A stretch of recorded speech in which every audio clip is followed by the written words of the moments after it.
I think he retires from music and goes the acting route and comes back in like, what's Drake's version of the Joker?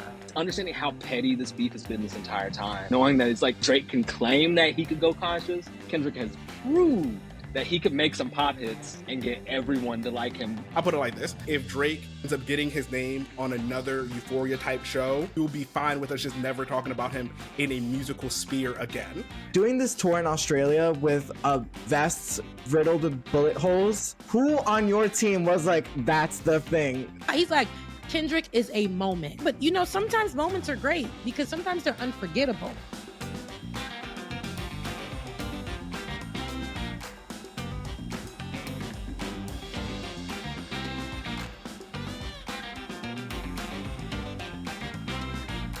Today's sponsor is Aura. If you haven't been taking precautions with your personal information online before, today is the day to start because you have never been more vulnerable online than you are right now. Hackers have stolen over 2.9 billion records from national public data, which offers personal information to employers, private investigators, staffing agencies, and others doing background checks. These stolen records include a person's full name, address, date of birth, social security number, and phone number, along with alternate names and birth dates. And members of the hacker group have reportedly released this information for free online. I would be a lot more afraid that hackers got me if I didn't use Aura. Aura alerts me if they find my phone number, email, or social security number in the dark web. They're gonna let me know fast if anyone tries to use this information to access my credit or bank accounts. They give me up to $5 million in identity theft insurance should the worst case scenario happen. They also provide a bunch of other features to keep you safe online, all inside one app. You do not have to live like this and be vulnerable to hackers. You can go to my link, aura.com/Illuminati, to try 14 days for free. That is all the time Aura needs to find out if any of your personal data is exposed. So again, go to aura.com/Illuminati to start protecting your information, or click the link in the description below. Thank you for sponsoring Aura. Hey everybody, do not skip this. This is not an ad. I have something to tell y'all. Starting next month, I'm going to be posting Olay Friends exclusively on its own separate YouTube channel. And that channel is already out now, Olay Friends. So go now and subscribe to Olay Friends and turn your notifications on so you do not miss an episode. The link is in the description below. I'm serious. This is the last month I'm gonna be posting these episodes on my main channel, Illuminati. You're gonna have to go to Olay Friends, so go subscribe. Don't come tell me in a month, oh, when episodes, they're there. Hello, beautiful Black people. Before I tell y'all why I convened y'all here today, although we all know, I have to first say, look at my Raheem plush because I want them to be sold. So anybody who loves Raheem in the audience, you can officially get one for nephew. Buy you one until March 11th. It is a limited drop and the link is in the description below. Also, I have I'm actually all merched out. Look, hold on, me, a real Black supporter. I have on Terrific Tariq shirt. I have on Francesca's mug. I have Dave Foster art up here. Listen, Black business, okay? Look Black at me. But I brought y'all here to discuss the Super Bowl, which honestly was great all around. Like, not just Kendrick, but like the Eagles winning, like whooping their ass the whole time. It was beautiful. It was so wonderful in my house. I loved it. So to the floor, how'd y'all feel about Kendrick's performance? It was great. You know, I'll start. I ain't watch it for the game. You know, I missed the whole game because I'm gonna be honest, I'm not that girl that watches football, right? So, you know, the men are fine, absolutely. But I loved Lettucey's performance, Lift Every Voice. That was everything. Okay. She had that wig on, baby. She sang it down. Lettucey gave us a good Black moment at at the Super Bowl. And then there was, when we got our moment with Kendrick Lamar. So many think pieces, but before we get there, I was watching it from the house. So whatever I saw on TV, it was very theatrical. It was very poetic. There was so much messaging in it, right? I lived for every single moment. There were so many, Easter eggs people were catching here and there. But most of all, I felt like this was a very big moment considering the climate right now politically. And there is no way that we can't look at Donald Trump being in the same audience and, Kendrick Lamar performing in this same area, super Black, with messaging that is super pro-Black and that denounces a lot of the things that Donald Trump says. And that was one of the biggest things for me, for that whole thing. So for me, It was a good Black moment. Kendrick is fine. Loved his jeans. I just loved it all. That's just I me. don't understand the gene debate that everyone, or I guess the gene admiration It's a good online. gene. Is there a debate? It's a good. It was bell making him a little bottoms. hippie. He was thinking of thighs, but it's a good But gene. I need even that. even as a It's gay good- man who like loves to look at men's legs, I was like, I don't really see what y'all talk about, but It's he's a good cute, I gene. guess. It was a very subtle bell. I think that people were deciding that it was, revolutionary. And I'm like, I've seen those at Aeropostale before. Like, I listen, I love a bell bottom. Don't get me wrong. But I didn't think they were as revolutionary. They were very subtle. Where we live. Oh. I think it must be because of where we live, sis. Because I was seeing so many people talk like, "Oh, he's bringing bell bottoms back," and I was like, When did they This leave? must be Brooklyn shit because that bell bottoms are." They never left. They never Yeah, left. they never left. Yes. Well, I guess exactly. maybe men in bell bottoms, but even then, I feel Again, like Brooklyn Travis native. Scott had them in like 2018. Like it's been I've a definitely fashion seen thing Kid to do. Cudi in a bell bottom and a crop top. Give me Kendrick in a crop Yes. top, and then Now we're talking. you're gonna get a little eyebrow raise from me. Kendrick I fans thought would what was move really in. interesting about Kendrick's performance is that he didn't cater to those that aren't familiar with his music. And I feel like the Super Bowl is that time where you're supposed to do all of the hits. You're supposed to win over new fans or remind people who you are. Sometimes they're not familiar with you by name, but they might know the hits. And I thought it was really powerful that he was like, this ain't for everybody. And I'm totally okay with that. And I think that was really bold of him, and as evidenced by the countless white people losing their entire minds over it, it accomplished what it was supposed to. Because for that audience, it's really difficult for them to reckon with the fact that not everything is for them. There were so many people that were like, no one I knew understood it. No, be specific. No white people you knew what it was about. A lot of us knew the songs. A lot of us understood the references.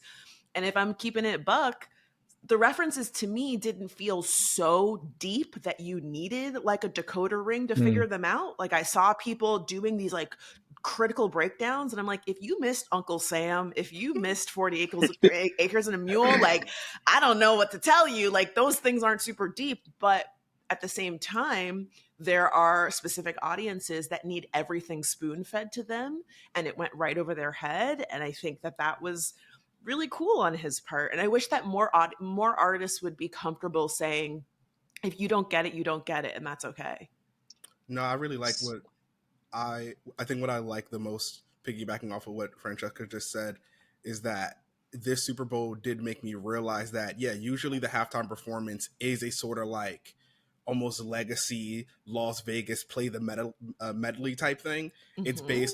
It's based off of trying to have the country come together over the, oh, hey, we've heard all of this one person stuff on the radio before, and this being an almost anti-halftime performance and saying like, I said not like us.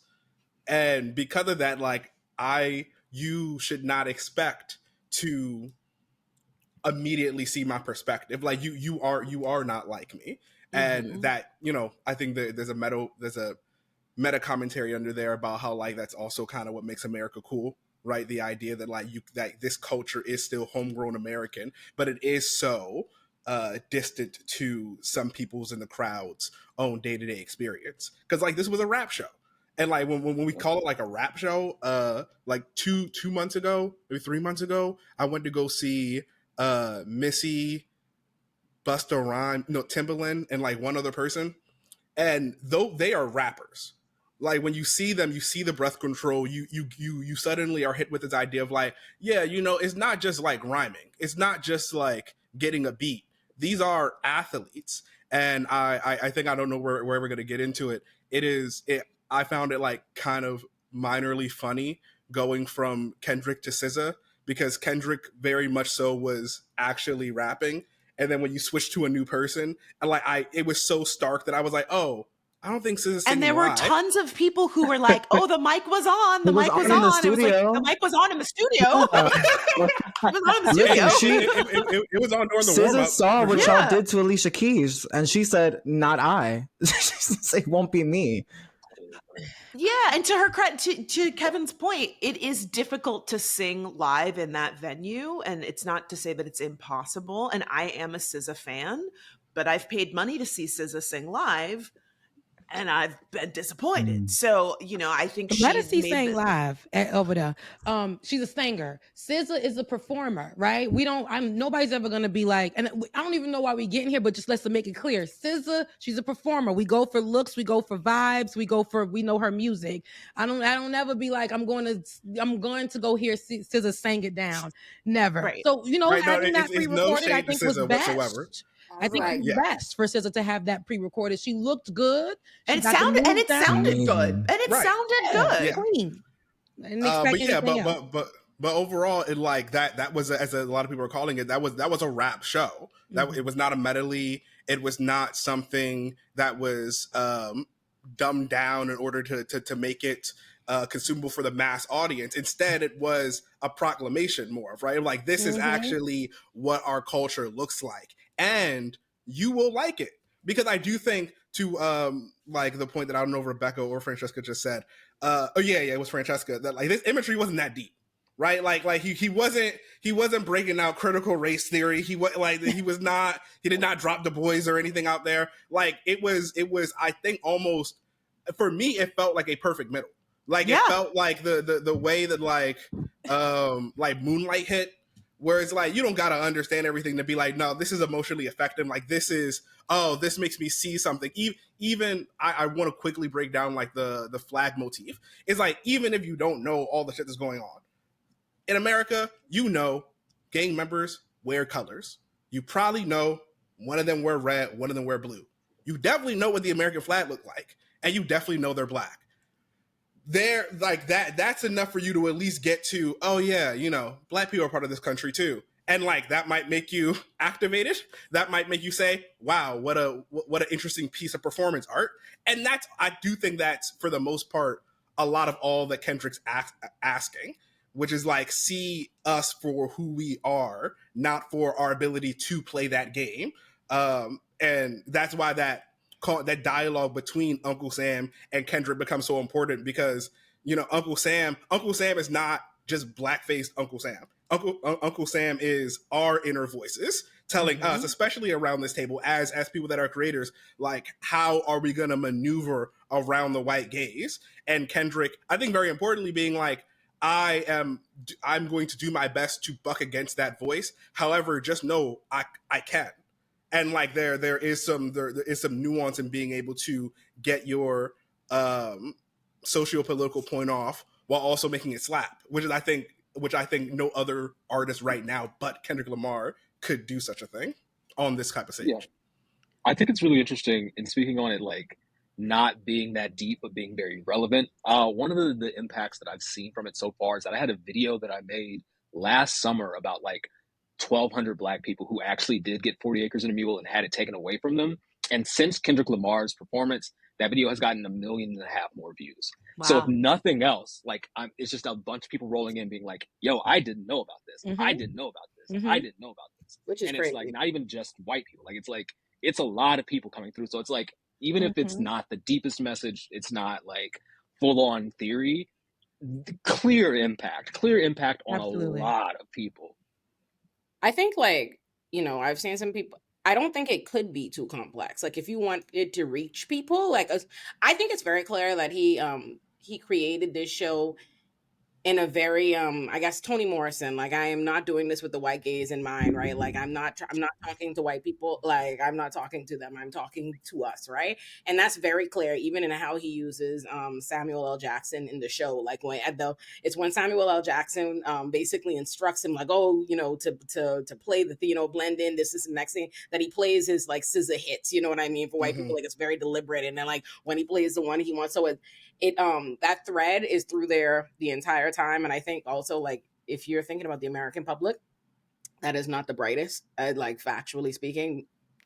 It went over so many of their heads. It went over so many of their heads. That ass. The fact that they're saying like they never heard about 40 acres and a mule is a testament in and of itself. People were saying that? Yes. Oh, a That's lot mean, of people. A million That's of our them went to second watch catchphrase. Christian's video because they were like, "What? I never heard this What is reference this? before." Let me look this up.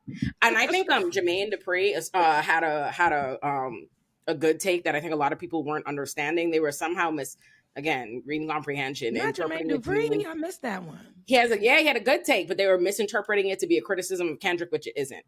He said, "I'm happy as people saying they didn't like the halftime performance. Maybe we can get back to the separation of music and stop letting the internet jumble everything up. Real rap shit ain't never been for all of y'all." And I think that's basically summing up kind of what we're saying. But I actually, yeah, I mean, it's one of those things where I see people say things like that all the time, where they're like, bring back gatekeeping," and it's like, yes and no. Like, unfortunately, music is mainstream. It's going to be consumed by any and everyone who wants to. It's more of a matter of, I'm seeing people, and I don't know if you guys have seen this as well, but like, I'm seeing all of these white folks showing themselves like enjoying the performance and being like, "I got it, look at me," and I'm like, okay, great. Like, why do I Is care? that the new I You know, understand the assignment? It's Yes. the blue bracelet.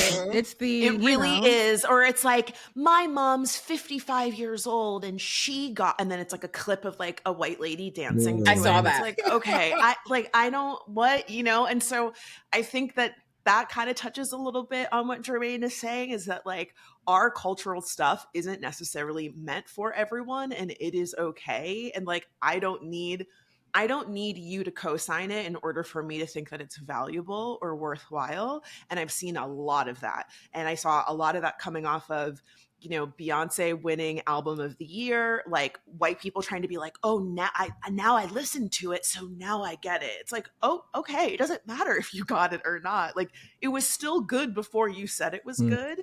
And similarly, I'm seeing that same sentiment post the Super Bowl, where once people are actually, "Oh, I couldn't understand the lyrics," and then they read them and then they understand it, it's like, okay, I don't care if you liked it or understood it to begin with. So that's like the important part, right? I don't care if you I don't care if you liked it. Why are you because I kind of want to make clear that I think it is cool when music can deepen someone's cultural understanding and like have them gain more empathy or whatever. The issue is that when my white friends tell me, or I see white people say, "Oh, I got the performance," y'all are never saying that to your white friends. Like, y'all are running to me to be like, "Ooh, look, like you just like got another level in Duolingo for Ebonics or some shit." Instead of like, if I should not know about it at all, to be honest. But if you took that same energy and like talked to your other two white friends who also got it, even if y'all all three get it, that would be a much better value add than this weird posturing or like I'm forgetting the word for it, but like, making understanding rap like an icon of allyship. Yeah, no, you're absolutely right. And on top of like not needing them to get it, I need us to not feel the need to explain it. You know what I mean? And that's what I'm seeing a lot of, like this need to like explain it, but also like debate and fight with them. I think inherent in the performance is the awareness and understanding that white America will not like this. You know what I mean? Will not approve of this. Like, that's in the dialogue. Like, it's there. So Kendrick clearly goes into the performance, like we said, with that knowledge that like, I'm not making it for you. You know what I mean? I'm not giving you the hits. I know you're not going to understand it, and I'm not making any statement on it. So I wish we would follow suit. So like, I see so much of like, I was wondering this, like, there are all these like white supremacists whose like opinions and right-wing people I would never see if I didn't see Black people on my timeline reposting it, mad, like engaging. And I'm just like, my life experience with racists has told me that nothing will upset them more than ignoring them. Like the idea that their opinion doesn't matter upsets the shit out of it. Because that's what they're mad about. They're inherently mad that like something wasn't made for them, that they weren't centered, that they were excluded, that nobody cared or took into consideration how they would feel about this performance, what they would like. And so let them stew. But I'm like, the more we like engage, I agree. them, I agree with it, but then it's not, and I'm just gonna be that person. Like, and then I'm a crip walk it back to it not having to be a such this special type of decoding, because it had to be for some people, right? I graduated from the #1 HBCU in the nation, Florida A&M University, and there's a lot of things I wasn't taught coming from Florida, South Florida, as a Haitian girl, going to fam. There was a lot of things I did not know Now, my Black American fellow people that were there, they knew some things that I didn't know. And I had to learn and unlearn some things going to that Black university. But there are people online, baby, that just want to be stuck. It ain't only our white folks. It ain't only them. It ain't only the conservatives. It ain't only the people who just don't want to get it that are white or, less melanated. It's Black folks online.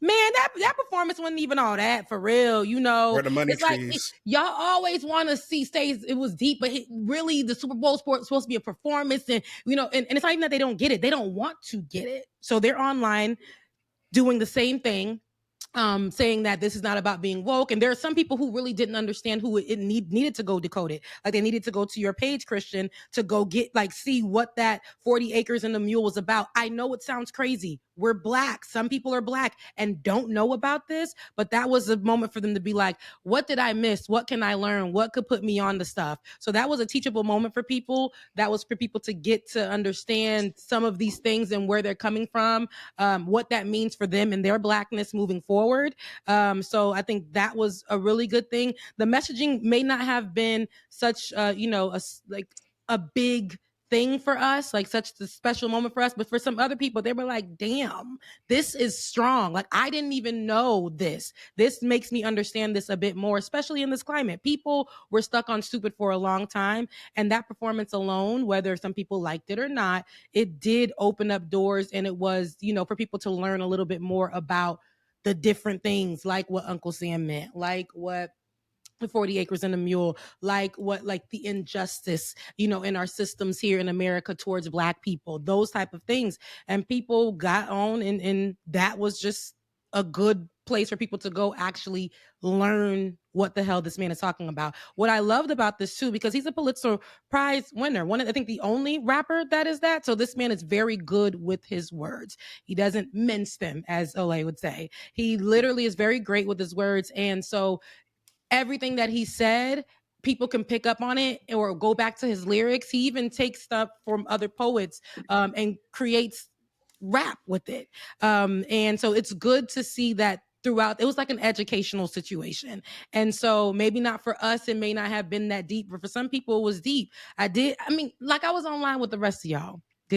Every second refresh was somebody either crying, somebody hating, somebody doing a think piece, somebody trying to, it was just all of the things. But I think I give it room and space for everybody to have their moment. But what I did love for me, I think that it was deep messaging for some people. And I love that people went straight to the internet to get some answers from some Black creators about that whole performance and what it meant for Blackness, especially during Black History Month. I agree. I would just like to say that I totally agree with you, Rebecca. And just to clarify, I don't think there's anything wrong with people explaining the deeper meaning and kind of unpacking some of that stuff. For me, it's a matter of trying to convince somebody that it was deep, convince somebody that it was smart enough. Like, there's a difference between someone saying, I don't understand and I want to learn. Let me go do the research. Let me go look up the reference and watch Christian's video. Let me go do a Google and watch a breakdown of it, versus someone going, this really sucked. And someone going, no, you have to see. Da-da-da. It's like, then if they think it sucked, let them think it sucked. Like, why do you need to, you know what it meant. You know that it was meaningful. And Rebecca, to your point, there were Black people that were saying the same thing. It wasn't just one generation, one racial demographic that was saying that they didn't like it. There were people of all backgrounds. And I'm of the mind that that is the standard for all of them. I'm not going to convince you. And I think the fact that Kendrick himself hasn't come out and made some big proclamation speaks to that as well. He's like, you get it or you don't get it. And As simple as that. And honestly, I'll call myself out here. I think that's something that I need to internalize myself, because I hate being misunderstood. I hate being misrepresented. I hate when people put words in my mouth. And especially as someone who is a writer, someone that is so thoughtful with my words. And Olay, we talk about this all of the time, man. We text each other and I'm like, these motherfuckers are driving me nuts. Same. It's really, really hard to stand in your power and say, I said what I said. Either you get it or you don't get it, and I'm going to move on. And again, I know that that's something I need to be better about, and that's the big thing that I'm taking away from this performance. I just want to say I was something. Oh no, go ahead, Christian. No, No. Well, okay. So something that like I love about GNX that sort of ties in with just the way this Super Bowl performance went is that Kendrick. There's this entire like debate, right, where it's like, say you're making like a play or a book or a film or something. Well, more so for like a play or a book, right? And it's about someone like you have family members who speak Spanish. Do you translate that Spanish for the audience, right? And you make them feel more like, oh, I understand this and I feel more welcome? Or do you not translate it and the people who speak Spanish can get it? And if you don't get it, you can ask, you can check, you can do things like that. And I think it's something that I just generally love about GNX is that it feels extremely regional and local. And it feels like a lot of Kendrick's work, whether it be Damn or To Pimp a Butterfly, which are albums that I absolutely love, kind of handhold you through it, right? There's deeper meanings to these things, but they kind of guide you and narrate you. And the whole thing of GNX is like, this is what it is. You either understand this culture, some Black culture things, some even more specific LA things. There are things that I was looking up. Like, I don't know what JCat means. Yeah. I had to look that up. That's like I'm not from that part of the country. And so like, it's like, this is for us. And in the same way that like his Super Bowl performance was like, you get it or you don't. Ask somebody or don't. I'm not explaining this. I'm not like walking you through. There's not going to be a part at the end where I go, and it turns out that was really God. And I was talking to God at the gas station. like you get it or you don't. And that's something that I think just like this is the part of the performance that I really, really enjoyed. Wait, real quick. I kind of want to let Kevin talk to Christian's point, modifying your thing. You either get it or you get help. Is I think really what you were saying, right? And that's really what it is. I'm not going to ramble off that, but like it is the idea. I think this is what this halftime show has done, to Rebecca's point about creating this sort of pipeline, is that I think great art is art that doesn't tell you what to do, but that just gets you curious on what the person was trying to say. And because we are all curious people and we live in the internet where any curiosity can be satisfied, it is easier than ever for the artist not to have to explain what they're doing, but for this to be the catalyst for you to like figure out why they said it like that, talk to people that come from that community. So yeah. I was just gonna say, I was one of the people who wrote a think piece on this immediately. And I wrote it, I published it on Substack like by 7 a.m. Like I was up at 5 a.m. reading it because I couldn't stop watching the show. And it's not necessarily because all of the stories and all of the references were super deep, like you guys pointed out, but as someone who's also like a visual artist myself, I was just so enthralled by the way that he did tell the story. And there are, if you're interested in looking at them, like not even things that are necessarily about Black history or Black culture, which we know was the focal point, but there's also his life story. And so like how many things were in there that if you did the digging and you like spoke to his fans, you're like, wow, that went over my head. Like, you know, in the beginning, the PlayStation remote, the lights flash and it's a PlayStation cheat code for a Jurassic Park game. When you did the cheat code, you got 59 lives and this is the 59 Super Bowl. And it's like, that's random, but cool. Also, who has the time to figure that out? Actually, I also heard it was it might have been Grand Theft Auto full health from San Andreas, which was one of the GTAs that would have been set in LA. And that's art. Yeah, I thought it was really cool. But there were some moments that from the show specifically that stood out to me. Including the GNX and having everyone come out of it to me was really cool because it's the same car, and I didn't know this. I obviously like looked it up. This is the same car that he was driven home from the hospital that his parents drove after he was born. He came home in a GNX. Now he's like making it a big part of this album and this story. And for me, I really loved watching all the dancers come out of it, which I thought was so cool because it felt like he was saying, these people come from where I come from. Like, these are my people. They're parts of me. And they're not just background dancers. Like, they're part of this story. And I thought that SZA's part, for some reason, made me really emotional. You know, given the pre-recorded track, I really loved that in the background we saw the dancers marching in what I'm gonna assume was a street because there were light posts, and I don't know, there was something about including her and those specific songs that weren't just SZA, because she could have just done Kill Bill. Like, she has hits that she could have sang because she's going on tour, you know, with him, but doing songs that were optimistic and about hope and about love, I thought was really cool. Especially when you see dancers in the background like marching or like protesting. Having her sing these like hopeful songs, to me, I was like, I feel like it was necessary. I don't know. There was a ton there. Doesn't that kind of dovetail in with the? Because I feel like people were trying to have a lot of discourse on this, just specific line after. I don't know if it's after Luther or before it, when Samuel Jackson says, "Oh, pull in the culture card, the cheat code, deduct one life." And a lot of people were trying to figure out like what do they mean by deduct one life. Not gonna hold you. I still don't have a solid answer, because I just have the one that like makes me feel the best. When you think about how regional and specific, not only GNX, but this entire arc of what the Rampage Kendrick has been going on before this, right? I think a lot of us had sort of just dealt with the fact that in order for someone to make it and be black, eventually they gotta like leave the hood. Eventually they have to go fraternize with the 1%, with the white people, with the label, just to make sure they have enough capital to even bring it back home, or they have to distance themselves away from blackness in order to get general acceptance. In that line, I felt like when you put in the concept of the entire performance, it is Kendrick proving like, no, I can bring my entire culture with me and not have it be diluted, right? I can have utmost control over how I want my people to be seen, and it can still sell. The having to make it multicultural or having to make it broad was I'm blanking on a word right now, but like was something we didn't actually have to give up.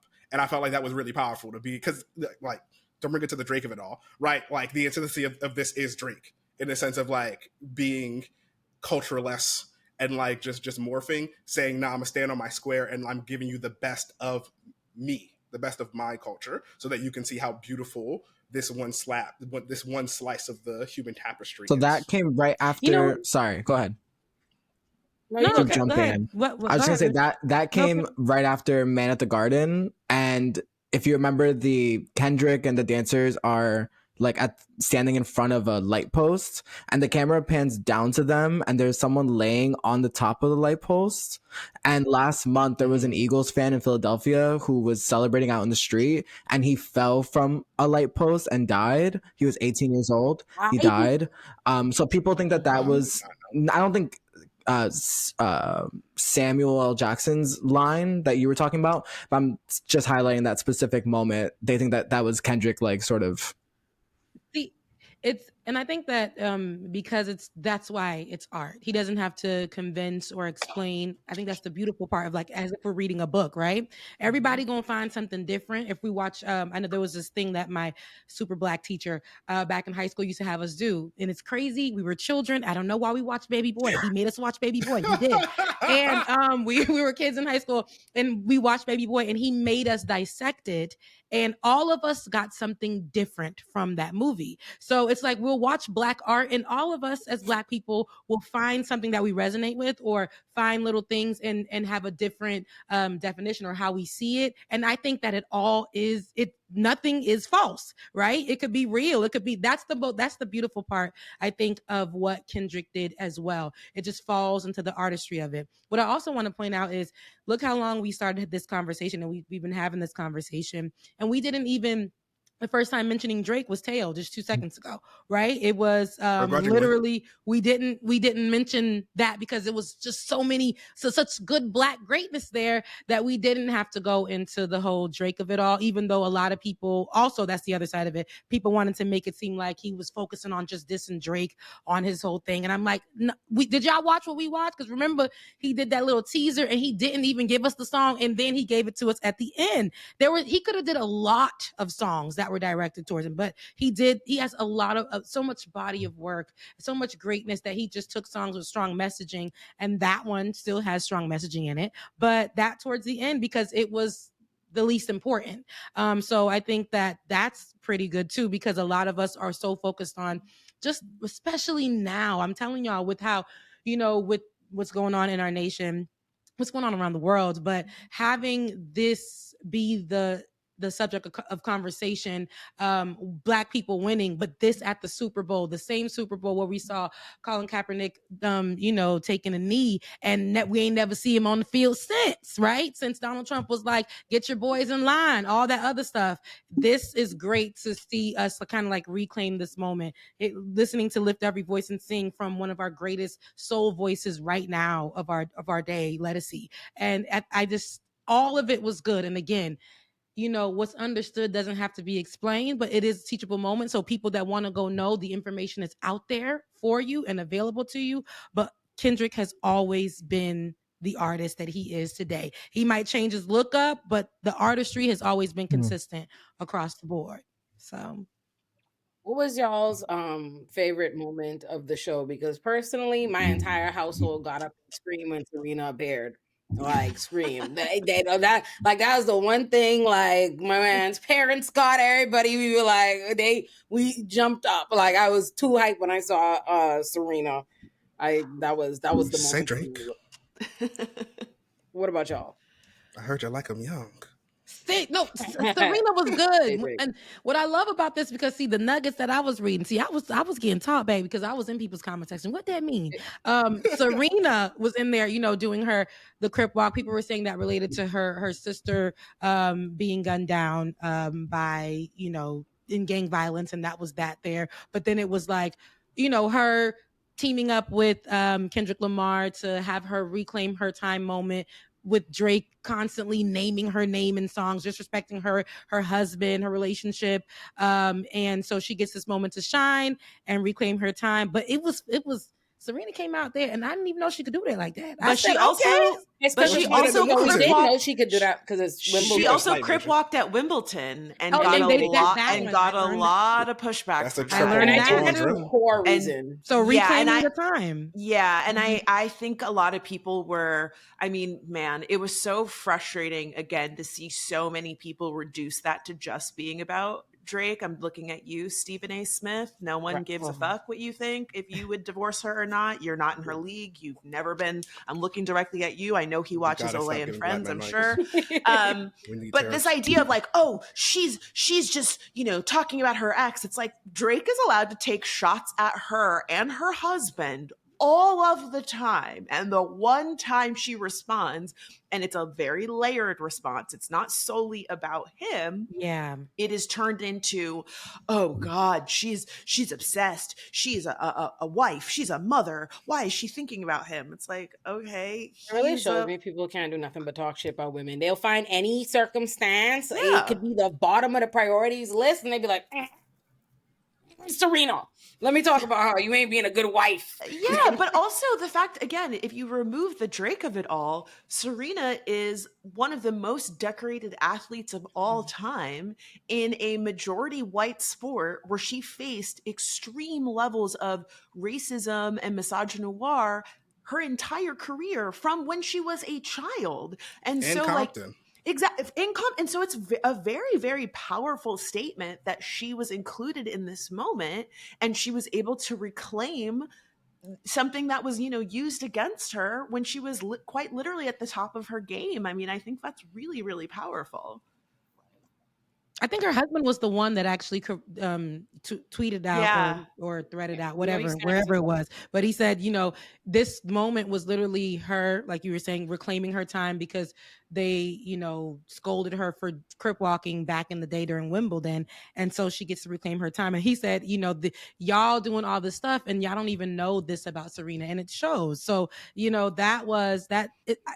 All in all, I really do like just you breaking it down just now and just all these other breakdowns. It was a moment for her to reclaim her time from a lot of people that have her name in their mouths or whatever. Because Drake has been there was no reason to sidebar and throw digs at her husband in nobody's song. There was just no reason. Never. She's been living her life. It's been 8+ years now. Those type of things. So just her reclaiming her moment, reclaiming her time, and I think that was also good Blackness. And then here go Stephen A. Smith, you're unmarried, everything is wrong, and you get on a mic, a man of your caliber, right? It's just so weird to be like, if I was married to her, but you're not. but you're not. So why are you hypothesizing about what you would do? And also, you're not like married. you were personally wronged in your marriage. And want to humble black women all the time. All the time. And then Boosie, baby. Cut the mic. Absolutely not.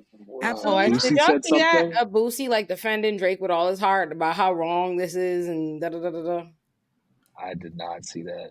But Boosie is known for doing that. He defends people with problematic past or problematic futures or problematic right nows. Boosie does that. We know that he'll get online and be like, Diddy ain't do nothing wrong, man. His daughter, for being a part of the LGBTQIA plus community, he gets online, disrespects her. You know, he's known for being this type of person, which is very unfortunate, you know, because I do love that one song, you know, 2 red bones kissing in the back, which is, you know, the irony of that too. You like 2 red bones kissing in the back seat, but you don't want your daughter kissing the, it makes no sense. So I wouldn't take anything that Boosie says, you know, with not even a grain of pepper. I'm here to tell y'all what he said. And now let's discuss. He said, just imagine, all caps lock, just imagining how Drake feel after boosting so many artists' career with his features, and those same motherfuckers ain't got shit to say positive about this dude. That's weak as to me. On God, if I was Drake, nobody could ever get another feature from me. # on bleak. And I'm not siding with nobody, ! Just speaking facts. I'm a Scorpio. I don't take betrayal good. I don't take betrayal good at all. # I be in my feelings. You know, but that is exactly what Olay been saying like the past couple of weeks though about Drake. That's what I be saying about Drake. I would feel if I was Drake, if I was Aubrey, if I'm Drake, I would feel that I said this. Said I'm just imagining, like sitting there, like he mad, hurt for Drake. I'm not in the crib upset for Drake. I'm like, if I were Drake, I'd be in my crib upset, feeling like that. I'm sure that is how Drake felt. So if I was going to communicate that, it would not be in caps lock. It would be casually. Do you find people on this show? And I know King Shade, but the role play is interesting. I feel like Drake. I mean, Drake feel. I don't want to be mad as fuck. We don't have too many Drake conversations. On you, like, but Drake has done so much wrong to people. I'm gonna just put it right there. Like, and by that I mean like lyrically, but that's how the game goes in rap. So, but when it's done to Drake, we have to be like, you know what? Like, we have to be careful how we speak about people, and we just have to look out for Drake. He's light skinned, he's half white, like he's had it hard. He doesn't know who he is. He doesn't know if he's black. He doesn't know if he's this. All of these excuses. But when he was really in the booth, coming for people's life, coming for people's livelihoods, threatening folks, you know, telling them that they're doing all of the above. It was Drake gang, right? It was all that. But now he is on the other side of it because he found his match or somebody who was better than, and all people can do is pull up old clips of Kendrick Lamar saying, you know, I'm really happy Drake brought me here. I'm going to use this moment to show people who I am. And they're like, oh, you see, he been a fan. He probably was. And then Drake showed his ass. So now what you going to do? Like, can I say the 5 part out? Oh, actually, you got it, Christian. No, I was just going to say, I think maybe people just want mercy rule. Because it does feel a lot like the Super Bowl game where they're up 28-0, and you're just like I don't feel for Drake, but damn, like it's just. But I would go to say, wasn't that it was too much? Was it that it was too much, or were they all just great quality shots? No, they're all great. It's like, you know, it's only 3 songs. No. In one concert. Let me tell you, I think what makes it feel crazy, like why I'd feel crazy if I was in my house is Drake. It feels like Kendrick put like Beyonce Renaissance level of energy into planning and execution of Drake. Like a well-timed, it's the way he did it. Like, I never used a prompt before. It's the way he did it. Like down from the first shot, it was like Drake just walked himself into that, baited it, and next thing you know, it's track after track just murdering you. The way Family Matters came out and he thought it was finished, and then 2 seconds later he was dead. You know what I mean? Like, and the game over on the screen, like, I need you to understand, not only did Kendrick plan to, like, he made 2024 the worst year of his life, he didn't end it there. He came in he made, like, 2024 year was the worst year of his life, and that wasn't the Super Bowl performance in that year. Like, then you came in and you said, I'm gonna do it one fine. He literally, like, you know what it is for somebody to beat your ass, and it's not like y'all both get into a fight. and like y'all both got wearing out, like, but he just kept beating your ass till he decided he was done. He put game over on the screen like, I'm finished. There's nothing else I can do to you. This is the Super Bowl, and I murdered you on TV. I spent months training to be able to run this field so that I could say Drake at perfectly timed, laughing in your face, popping up and shit. And now I put game over in, like, he zoomed out to the whole stadium so you could see everybody singing A minor. It's like somebody said J. Cole's in the corner singing, I had a praying grandmother. I said, now why? I was like, let me tell you something. I was, when it was happening, I was like, you know, there's some girl in Drake house right now going through it trying to like, and they're like, it ain't even on like that for real. No. Just in there like, it don't even. I think it going so mainstream also is part of it, which is like a level of irony in that like Kendrick is kind of calling out the fact that Drake is this colonizer who makes music for the masses, and then he takes a diss track that then becomes something that everyone is participating in. I mean, when you see mainstream brands referencing like the diss track, like it's just crossed over into, I've seen commercials that have done it. I've seen tweets from brands that have done it. I mean, just so many people have tagged and now in the that like normally say would Drake not. meme that brands are doing. Someone like Duolingo tweeted like say Drake, and people were like, "What did Drake do to this album?" I think that's treacherous. But That's treacherous. But also, you call it. Sorry, I was just gonna say the whole thing with like the song going mainstream. I think the worst part about it is that Drake asked for this because Kendrick did this song just to prove, because Drake was like, you don't have any hits. He's like, I can make a hit. I'll make one overnight. Here you go. And it was a huge hit. And my favorite part was when the crowd sang, but seeing it from people's like videos in the crowd, because the crowd was mostly quiet. Like, because it's mostly white people, they didn't get it, and a ton of people were just dead silent, but they knew that song and they jumped in to sing along. And I was like, it's so funny that y'all are singing a song so hyped because you think you're all taking shots at Drake and like it's this rap beef, but this song is as much about you as it is about him. Like, this song is about you. You didn't even realize it. Like, I don't think it's irony. I think about it being or mainstream. I think it's intentional, or it's intention, right? In the sense that my favorite through point of this homicide of a light-skinned Canadian man is that he's saying the only reason we liked you was because you were able to make catchy things. Like, your superpower was being able to do catchy things. That's not special to me, Kendrick Lamar. Like, I can also do that. And the reason why I find it so interesting, because I do see how it relates to, I think, white privilege in general. Like, this idea of like, when a white person does something like, oh, look at me, I can write, you know, these type of characters, or I've made this app. When we all know in the back of our head, there's like some working class brown person in a place that has no public education that's trying to do the same engineering feat, or trying to do, or even think of Serena, right there. Like, I grew up in a tennis like ass neighborhood on the other side of the fence, and like apparently you got to start doing tennis at like 4 years old if you have any chance of like going professional, and you got to spend a lot of money and do a lot of time to do it, which is why there's not a lot of there historically haven't been a lot of black tennis players. That makes you think how hard must have been for Serena and Venus to come up. To be honest, they would say, I don't think I struggled harder. I think I was just better. Or I don't think I got here because I struggled hard. I think what they do is not all that impressive. And like, that's what I always see with this, with the succession of Kendrick songs. Is like once again, like as we've been saying, Kendrick could make catchy songs, but it's almost like that's not the entire point of having a music career. Perhaps sometimes you want to say something, and maybe say something that can also be catchy, which is something that Drake unfortunately never got to do.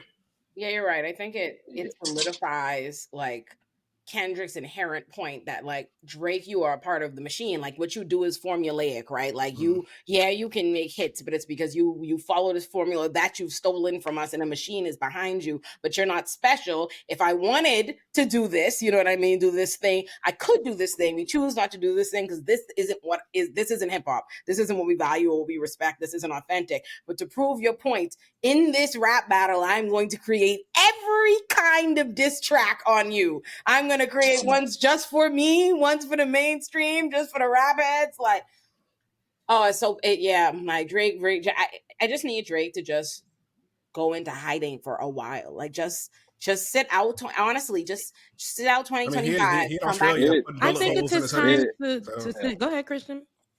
Oh, I think it also kind of hilariously plays into like multiple Drake lines that have aged particularly poorly. Two during the beef, but I want to get to one from like 10 years ago. But two during the beef that aged particularly poorly. Or there's one that's like Kendrick just opened his mouth, someone hand him a Grammy right now, right? And that aged terribly. And then there's also the song that didn't start the beef, but sort of is an origin point of the beef, which is First Person Shooter with him and J. Cole, where they're talking about being the big three, and they're like, me and J. Cole were as big as the Super Bowl. And then Kendrick Lamar is as big. He's not as big as the Super Bowl. He did the Super Bowl, right? But the line that I want to get back to is that, like, specifically, the Drake-Kendrick feud has been going since, like, the end of that tour they did in, like, 2013. There's a line from Drake on the Game song 100 where he says, I would have half of your fans if I stopped going pop and went on some concert shit. And I think that, like, there's something, like, understanding how petty this beef has been this entire time and knowing that it's like Drake can claim that he could go conscious and get all Kendrick's fans, but Kendrick has proved that he could make some pop hits and get everyone to like him, like in this same field that he's in. And I think it's just like in this series of poorly aging things, like, yeah, like, no, I could do this. Yeah. You couldn't. Didn't Drake also say something along the lines of like, you make music for like freeing the slaves or something like that? Yeah, that was recent. That was in the I'm so mad he didn't do the second verse of Euphoria. Yeah, which is like it's one of those things where it's like, to your point, Christian, it's like you're really telling on yourself by saying that. Like it's a bad thing to make music to free our people. Like that's hip hop. That's not a diss. I will say, as a side note, because they're technically like, I mean, Kendrick's not on TDE anymore, but it sort of has that same vibe as when people were saying that like Doechii was making Harriet Tubman music, where there's like clearly just like a group of people who have been so like I love rap, I love hip hop as an entire genre, from mumble rap to backpack to battle. Like I love all of it, right? And I think there's like, we reached a point where there is such a disconnect for a lot of people between like mainstream rap and like sort of like traditional hip hop stuff, where they'll see someone who's just doing like sort of classic hip hop stuff.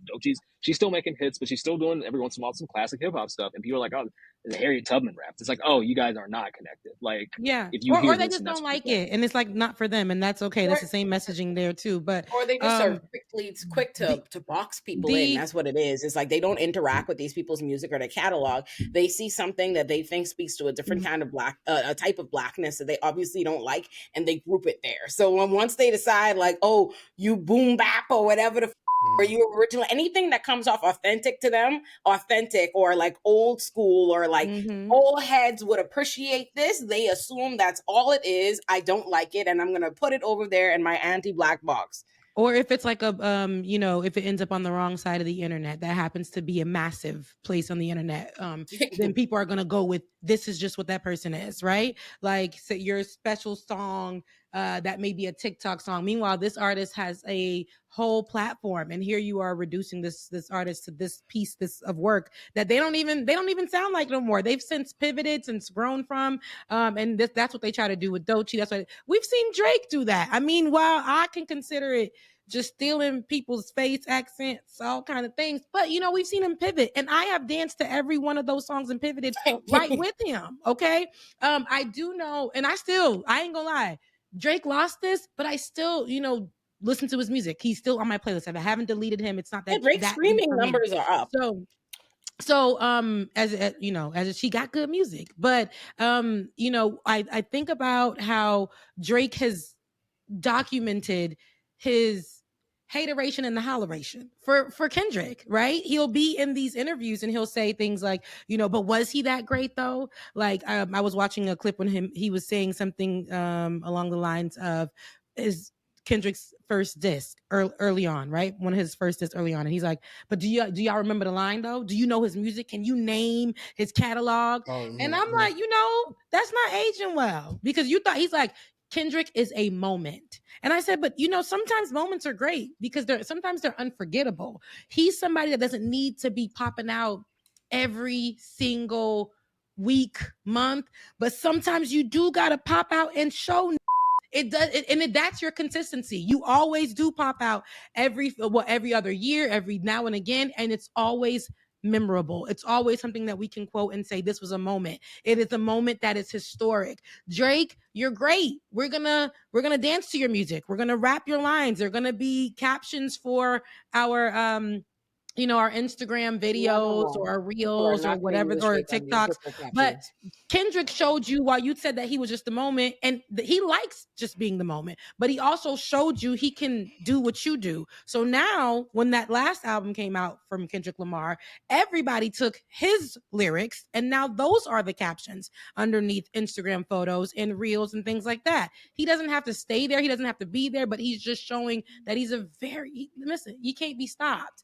And I think that he's going to go back into his family man self after this. And that's all right too, because that's who Kendrick is, You want to hear my petty, shallow reason for why, I've missed so many of Drake's, shots and all Drake shade and stuff like that throughout the years of people was never, important to me. I never went, as someone who listened to all Drake's music, I don't give a shit what Drake is, who Drake was like, oh, he don't like, or who do what. I never once looked into, what does that mean that Drake is saying XYZ? And I think I didn't realize, I think I just kind of aged out of where you don't really know all the happenings of the person whose music you like or whatever. So I didn't realize he was doing as much or living the way he was living. But the reason why, and I think I don't check for Drake in Drake's personal life, and I think Drake is kind of unevolved in in an not adult way to me. I think it's the same way old Bahamians will be like, oh, they ain't voting for such and such a politician because they ain't got no wife or they ain't got no husband, they ain't got no family.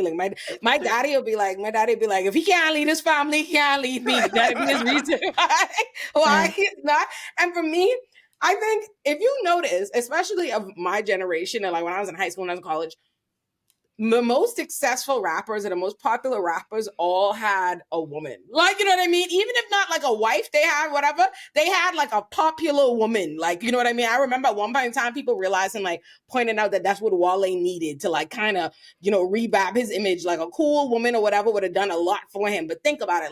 Lil Wayne all had Toya, Rick Ross had what was it, either Lyra or I think it was Lyrical Law, Miracle Watts, one of them at one point in time. Kendrick has a wife, J. Cole has a wife, Big Sean had Janae Aiko, Walker had Tommy, every rapper of my time had that.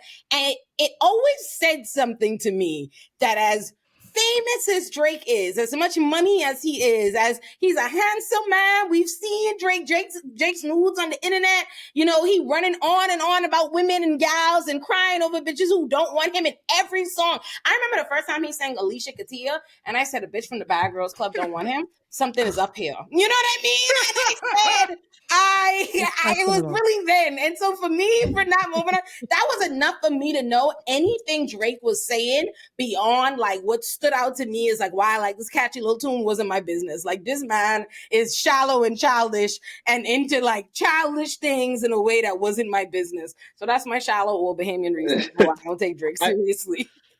I feel like it's a big thing because getting older, right? Getting older with Drake's Drake's older than me, but getting older with Drake's music, where it's when I was in college and he was early mid-20s maybe, and he was oh yeah, this girl, I had to sleep in sorority, she didn't call me back, blah blah blah. She was a stripper. I was yeah, and then I'm 30 now. Why have you not changed? You're still rapping about the same shit. I think one of those lines is I took out she's young, so she doesn't know the classics. I can't relate to that. That is No, You not know how what young you Can I gotta share- be relative to you to not Can I know the share like a classics? personal analogy about Drake while we're talking about this? Yeah. Just what I thought was really interesting. Because I've always wondered why he classifies himself or like calls himself like a certified lover boy when he is. I guess he is that, but Drake is like a gaslighter. I know someone who dated him for a while, like 3 years. And it's interesting the way that rappers like Drake, because I'm sure he's not the only person that does this, but rappers like Drake have people play their roles in the background. And like, if you get your needs met and you're getting all these nice things, and I'm sure a lot of people are like happy doing it. But like, to Olay's point, I'm like, why won't you pick someone? Like, you have all these girls, like you have a girl in Toronto, you take, this is actually a very specific story, but it's fine. You take a girl from Toronto and her entire group of friends and fly them to a private island for a week just because you weren't even there. Like, you're just doing these things for people. And I wonder what he gets from that.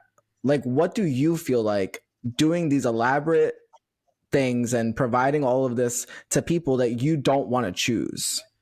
Like, You know, That sounds like a you power talk thing. about FT talks a lot about like kayfabe, especially in reference to when he's talking about Kanye and people like that. And I know we talk about that more in reference to like Drake as an artist or like his rap persona or like Drake versus Aubrey Graham. But I think of Drake more, to me, Drake's kayfabe is more evident in the way his relationship with women has gone, not just like in terms of his personal relationship with women, but his relationship with women as an audience, like women as a collective. Because I feel like Drake's music is, and I love Drake's music, but Drake's music is musically, like sonically, the scorned nice guy, like telling on himself. Like, because all Drake's early music is kind of, you know what I mean? It is kind of like, think about that. If you look at Take Care at the beginning and you look at For All the Dogs, them are two different, but it's the same. It's the same. Yes. It's mad that the first thing didn't work out. Because like, Well, listen, I think that also speaks to the fact that there are a lot of people, and I think this is kind of like the underlying message of a lot of Kendrick's critiques of Drake, is that he's not authentic. He doesn't really know who he is. And a large part of his thirst for fame and thirst for the spotlight is trying to replace this part of himself that he doesn't actually have real ownership of. And unfortunately, I think that happens to a lot of people in the spotlight. There's so many people who you're like, you are rich, you are famous, and yet it's still very painfully obvious that you're very insecure and you are consumed with what everybody thinks about you and you want everybody to like you, and you are just like putting on this front because you are trying to fix something that's broken that can't be fixed with external things. And I think that that is very true about Drake. And it is this performativeness, like, I'm really cool, I'm above it all, but it's like, you're really not. Like, and I think that that's why everybody's kind of enjoying this so much, because no matter how much he postures, it's very evident that this has really gotten under his skin, because what Kendrick is saying about him is true. I mean, it shows what a lack of community, or what the lack of community does to someone. Because I think the true difference between Kendrick and Drake and their trajectories is that, at least from Kendrick's point of view, he feels he has a community that is going to validate him, that is not connected to his like job or, the parasociality of the outside. Because like I find how, like when you speak it out, it's actually such a sick cycle, because if you don't have a community but you get a big platform, or you suddenly like can be validated piecemeal by a large bunch of people, since you don't have any like foundation under that to be like, actually I'm good, like my friends like my music, my friends like my art, like I can now be comfortable with distancing myself from the mob.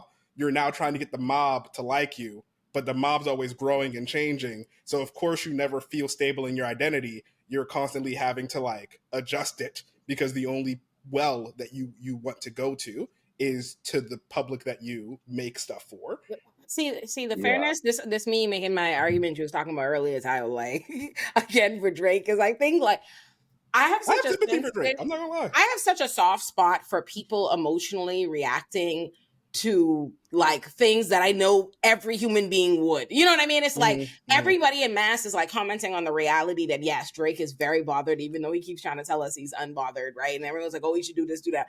But I'm just like, who the fuck wouldn't be bothered? Who could take a beating like this? Like, I'm so sorry. It's like, I always feel like I have to say that because I feel like a hypocrite with someone with a platform that's so much smaller, known by so much less people. And I can think of so much shit that has made me mad as like upset the shit out of me or made me sad or a mischaracterization or like, I know how I feel when I see people talking about me with authority on the internet when you don't know me and like making these, speculations and stuff. So I'm like, on one hand, I'm like, yeah, I know Drake should, I know that the answer, because I know that we all know, even though we keep learning it, like we all know it never helps when you try to defend yourself on the internet. It never helps when you try to clarify. It never helps when you respond or acknowledge the bullshit. Never. But how many times have you fallen down the hole because it's like, this is bullshit. So it's like on one hand, I'm like, Drake, I know that the answer is for you to shut the up and go somewhere and be quiet and come back and act. I know that silence is always the best response, but I also know how hard that shit would be because I honestly, so much shit. Like I'm a sensitive gangster. Like I can't imagine. Can I ask a question? Yes. I'm curious what everyone thinks Drake could possibly do to come back from this. Because at some point he is going to have to try and say something. And I have a thought, but Christian seems very excited. So I would love for everybody to chime in with what they think Drake should do. Literally nothing. He just has to drop another good album, and the same people who've been listening to his music will put on his music. And I know that's like the thing it's the thing that Olay is saying, but it's like genuinely, if he just drops another album with he gets another like Kiki Do You Love Me moment. Do you think that the album has to speak to the discourse and respond to it, or it's just like pivot away and just but it has to. I think he has to take off. First of all, I think he has to take off at least a year. I think he needs to not say anything, like not be heard from. He needs to Frank Ocean us for a year, like a solid year, no matter what. Don't say shit to nobody. Don't be seen nowhere. You go off on a private album by your damn self. That's one. I think two, I don't think he has to address any of the stuff, but he has to make an album that feels like it tells a story. Like it has to feel cohesive and like unskippable. And I also think he has to have no features. I think he has to have as minimal help as possible because these will you Atlanta this, you da-da-da, you know what I mean? He has to go by himself at a studio in his house with like the original, you know what I mean? And go relax. And I think he has to do that. I think he has to put out a fire album at like the top of 2026 and then and then star in a fire movie at the end of 2026. Wait. Okay. That's my theory. I think he retires from music and goes the acting route and comes back in like, what's Drake's version of the Joker? Like totally transformative, be the villain.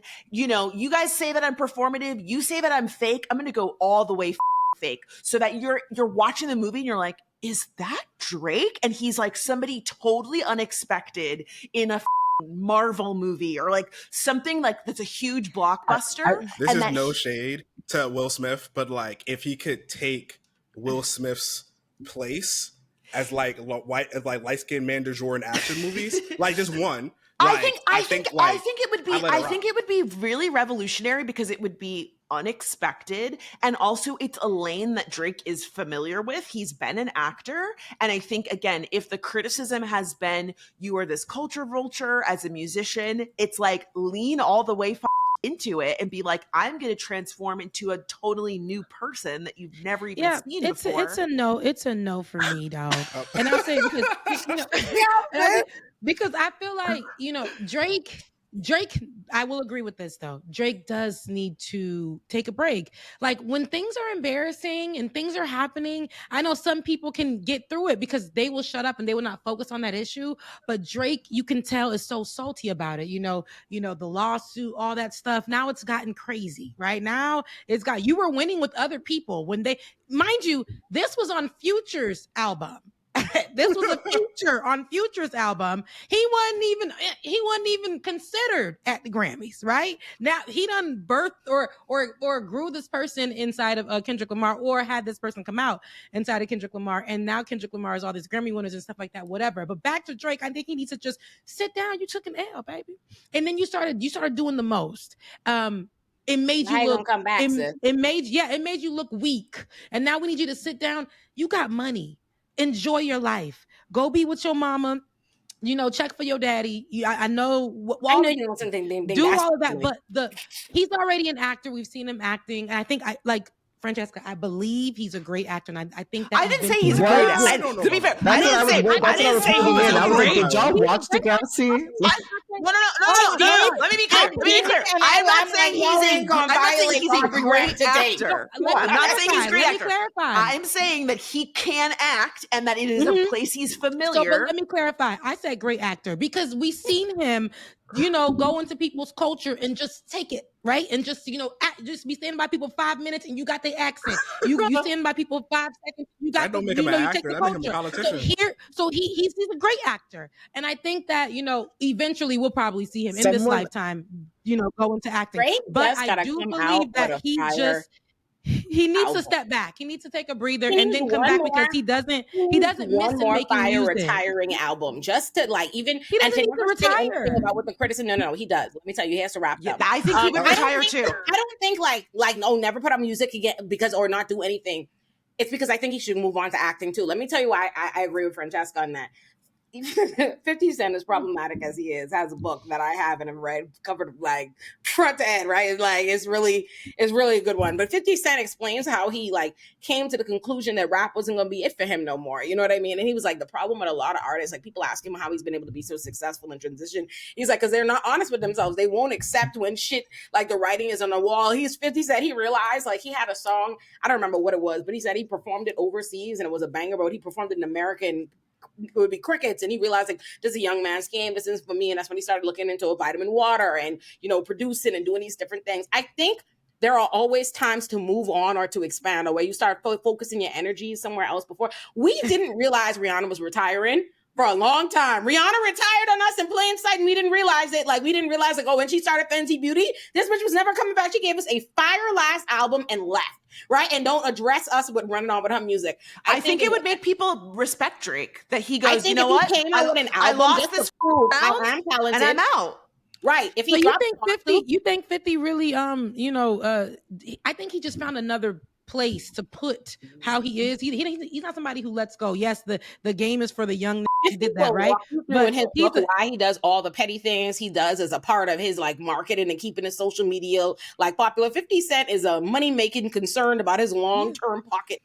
Everything he does, evil as it be. Because I thought laughing at Irv Gotti dying was crazy the other day, and a million other things. Keeping that post up on the internet, like it's 50 doesn't fuck up shit, but he has a method to his madness, is what I'm saying. I think in the case of Drake, I think first of all, if you maybe you never seen Drake act or do anything, but if you are someone like a lot of people seem to believe that Drake's entire persona is a fraud, that this is Drake acting, that Drake in and of itself is a role and not his real self, then he's done that well, no? And personally, every time we've seen Drake even do like his little skit and No Guidance with Chris Brown when he did, I think it was SNL, he's real funny. Like he is like entertaining in that way. I think if Drake goes and focuses on that, I think he can do really well. And I really think, I agree with Francesca. But I think it has to be one more album because your last albums don't speak to your last albums have not been good or at least can't like withstand the kinds of criticism that you're getting. I think he needs to have Christian, you go. No, I will say that like I think for these other artists the writing was on the wall. Like there was a point in 50 Cent's career where 50 Cent would drop a single and like it was not getting the plays that it used to. Yeah. People, despite it all, still listening to Drake. Like billions of streams. He's still like in a position where like he could still do music for a few more years. No one's tuning him out of all that yet because people still like his music. And I think that's one of the things. I think he could act potentially. I do think that if he did pop up in a movie, the first thing would be Kendrick scared this out of rap. Right. Which, like, but if you're good at it, if you're good narratives, and a lot of niggas talk shit. Like I have watched a lot of different like artists and celebrities and even musicians like transcend their music careers when was talking shit at first. You know what I mean? Like, so I think no matter what Drake does, they're going to say something like it's going to be negative commentary. And I just think it's in his best interest not to respond. But I think it could be done because shoots, not for nothing. I watched one of them days the other day with SZA and the bitch stole the show. Okay. I was like, she's great in this. Put her in more stuff. I love her acting. I was like, wow, I already love SZA's musician, but I want her in shit. It has to be the thing right where Drake role. is- I think the right role would really sell I it also for him. don't think it needs to be in front of the screen, or I think what's more likely to happen will not be in front of the screen, because we already do see Drake dipping his toe into producing. Yes. Like he has Top Boy. And He clearly Euphoria. has like the cap. Yeah, right. He's trying. He has already been trying. Maybe you could also say he's seen some writing on the wall of like, hey, I need to prepare my second act. I have like a lot of resources. But I know hip hop is not going to pay me forever. And I do think there is a more likely timeline where, I'll put it like this. I think if Drake ends up getting his name on another Euphoria type show without all the mess, he can ride off in the backstage, collect a couple Emmys, collect a Golden Globe, and we just won't. He will be fine with us just never talking about him in a musical sphere again, as long as like he can kind of get into a new ladder, because these are competitive is really what it is, right? Like if they can get into another lane and say, okay, I want to fight for that. Now I want Spike Lee's spot. I want Steven Still. I don't know any famous producers that aren't in jail. Childish Gambino charges.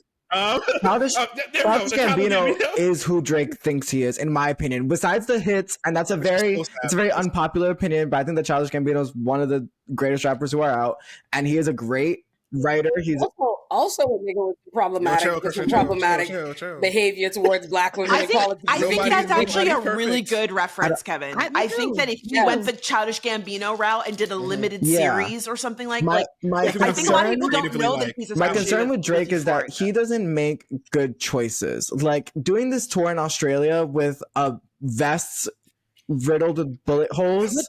I'm like, who on your team was like, that's the thing? Who greenlit that? So I'm afraid like he's gonna do like Zoe Saldana doing did she play Harriet Tubman? Was it? No. Yeah. I didn't watch it. Nina Simone. She did someone in blackface. And I'm afraid that Drake is going to do more of what people already hate him for with film and television. Yeah. And someone hates Childish Gambino. I'm sorry. Who hates Childish Gambino? Christian, apparently. So here's the thing. Childish Gambino is a great rapper. Gambino is problematic. Childish Gambino has his own, like, you can have an hour-long Olay and Friends episode talking about all Childish Gambino's problematic thoughts and actions towards black women, his damn self. That's all I was saying. It's like, yes, the thing with Donald Glover. Sorry, go ahead. I despise Childish Gambino's Mr. and Mrs. Smith reboot. That show was phenomenal. The best show of 2024. I thought it was garbage. Basura. I might make a video. The best show. Do I watch it? The thing with Childish Gambino that I was going to say. And now I know. I want you to, Kevin. I officially know your TV taste. I disagree with, because I be reading all your threads like, what is this Kevin talking about? And now I know. What I was going to say is, at least Childish Gambino as an artist, I don't see Drake as being an artist, which is my thing with like, do we need another album? Childish Gambino, whatever behavior that I'm not familiar with, all of his albums are a story. Like Camp is a great album. And so he grows. And I was listening to Usher today on Keke Palmer's podcast, and Usher was talking, she was like, where'd the confessions come from? Because like, you didn't have a baby by a woman you barely knew. So like, where did that? And he was like, I made that album sitting around with my boys, and we talked about all the toxic shit that we were doing at that time, and like we were addressing all the things that we had to grow out of, and that's where the music came from. So at least let me close this chat because Christian is God, we fighting for my life. I'm chill. No, Christian, I want to hear you to come talk about Childish Gambino, please. Mind you, I like respectfully. Okay. Childish Gambino is a jack of all trades, a master of none. I wouldn't say he's the best at anything, but I do think he's solidly good and listenable and watchable. He makes shows. Some of them are really great. Some of them aren't really great. Sometimes I'm like, oh, wow, that was really cool. And then sometimes I'm like, oh, you went for a really cool concept, super pretentious and meaningless, but pretty. Like he does it all, and I respect and appreciate that. Camp is the camp take is I crazy. love But camp. everything else, Well, I think. Well, here's No, my I thing. wouldn't say I love camp, but it did have a Childish concept. Childish Gambino is also, again, with Drake, there's so many parallels between them, but Childish Gambino is honest about the things that he is. Childish Gambino, the performer, the artist, is a character. So even his music, I'm not listening to it, digging deep into who he is. It is supposed to be a story. Drake doesn't know what he's doing.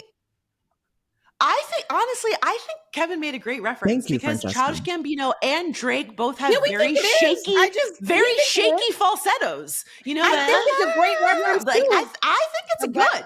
It doesn't mean that they're both great, but I think in the same sphere, the acting, the producing, the writing, the questionable singing, I don't have a problem with the comparison. I think where I disagree with is the idea that Childish Gambino is a fully realized version or a better version of these things. I think the comparison is real, and that's why I think it's ironic that they don't like each other. But I mean, it's very obvious. I don't think like Childish Gambino is a superior musician to Drake or like outright anything like that. No. Although I really like Childish Gambino music. I think Childish Gambino has a bigger career, a more robust career in terms of everything else. So you can't compare Drake to him on that level, right? Like this man is, and he has the accolades, which I think ultimately is what Drake wants. Which I think is Drake's not making Atlanta. Drake's not making Atlanta. He's absolutely not. And I will give Childish Gambino, he is a lot more, I guess, authentic, like personally authentic, because in Childish Gambino, I know Childish Gambino originally as a stand-up comic before I know him even as an actor or even as a musician. And as a writer before, and as a stand-up and as a TV writer. And he always wore clearly, like, this is who I am. Like, I am like a black nerd, a weirdo. I don't, da-da-da. Like, I didn't talk like this. I don't act like this. I'm not going to try to pretend to be a hood. And I don't think that's changed. So I will give that, like, I think that much hasn't changed. He's an actor. He has, Kevin, love it, mean it, absolutely, love the, comparison. No, I do, and I just think that going back to Drake, Drake can do what Childish Gambino has done. Now, musically, I don't think that I can tie the two together, but I see where you were going, and I'm on that lane. I don't think that Drake's a strong. I don't think Drake would be able to write and produce because before Donald Glover gave us Atlanta, he was a writer on 30 Rock. I mean, he was an actor on Community, so I think it's a good comparison in the sense that like, that's a career that I think Drake could model the next chapter of his career after. And with the right producing team, again, like the euphoria of it all, I don't think that Drake actually has like a strong hand in the direction of Euphoria. He's a producer in name. But I think if he was paired with the right team, he could create a show, not in Atlanta, but there's a difference between Drake needs to be, let me just get this out and I'm gonna give y'all the floor. Drake needs, in this time it's going to be his development time, right? He hasn't been acting again. He acts in real life, but I think this will be his downtime to just be who he is. And it will be his development time if he's going to pivot into something else. Donald Glover, before we got what we have right now, it took some time, but like you said, his history, his resume, Drake's acted, but a long time ago, right? People want to mention Degrassi. He wasn't so bad on that, but he does act in real life, and I think he needs a good partner. Is what I'm saying. He can take, So he can take some of the formula, or from whatever we see because I like Donald Glover, but I also like that he believes in himself. Y'all may not buy his albums. He'll still put out another one if he feel like it. Y'all may not watch his Drake stuff. He'll put out another one. Drake isn't that confident for me. I'm going to say Drake, give Kenya Barris a call. I just feel like they would do something. Let me get out this one real quick thing. Like two quick things. One, Come very on. important to view Donald Glover as a story of like not liking your blackness and then like coming to terms with it later on in your life. Two, the reason why Drake can't, or the difference between Drake and Donald Glover really comes down to what Francesca just said about having a team. And it's because even on Atlanta, there were so many writers on Atlanta. There was a different writer on Swarm. He's used to being in ensemble writing casts. He's okay with the idea of collaboration in a way that I think Drake is fundamentally uncomfortable with. Yeah. And that really comes from like growing up under Birdman and the way that we saw they handled royalties and ownership of work. But like this idea that Drake for as good as a masterful of a songwriter he is, has been terrible at visuals and has always required someone else to have like the entire vision for him to just plug himself into. Yeah. Because like Drake's iconography, any Drake iconography we like is either from Director X or from Hype Williams. Like that's about it. He doesn't have that. That's why Kendrick beat him so handily, right? Is because like he doesn't. I don't think his brain works. He's not interested in that part of the art. So when you say something like, "Oh, have him make a TV show," or like have him just partner with somebody, I don't trust him to pick good partners that wouldn't be yes men. Or like, but that's I think part of the year-long downtime to actually take the time to reassess. I mean, and I said Kenya Barris as a joke only because like Kenya Barris loves like mixed race people TV shows, and I feel like if kind of on the SNL tip of it all, if he did something that was like his version of, you know, a Larry David kind of like very meta comedic show about, you know, like a disgraced rapper that's trying to like win back his audience, I feel like something like that could be so funny and also unexpected from him. And again, like win people You're over. selling me. I'm on board now. It would be self-aware. It would be very mind is gonna move like that because that's what she does too. That's what it's very self-aware. Like he would really need to be in on the joke. Point out that he needs a partner. I'll shut up after this. Sorry, but like I was talking to someone recently about like how people in media, artists, like you can point to really great artists and point to the person that was by their side, you know, like Tony and Babyface and Beyonce and Matthew. And it's like, everyone has that like other side of the coin that maybe we don't see, but like, who does Drake have? Drake has himself. Drake is very, very, what we're going to see is that like how you guys just made this very clear. Like, you know, Donald Glover has a team, people who he can work alongside. I mean, Drake likes to be the star of the show, and Drake is not confident enough, in my opinion, to allow people to be around him to have better mind or have suggestions. And mind you, I don't know this man. I'm not on this payroll. I ain't got the type of money he got. But that's just my 2 cents on that. That's, you know.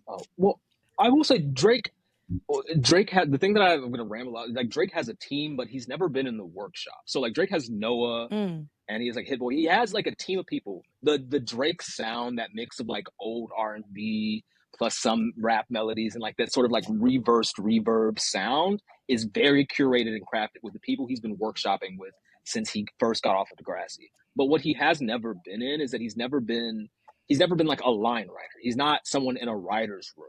He's not somebody who had to do a production. He's not somebody, he didn't have like a YouTube show. He wasn't even like, oh, I was having to go in and do rap battle beats and then one of my songs blew up and I got a chance. Like he blew up very fast. LeBron James. He's never been, he's got a workhorse, but he's always had his compound.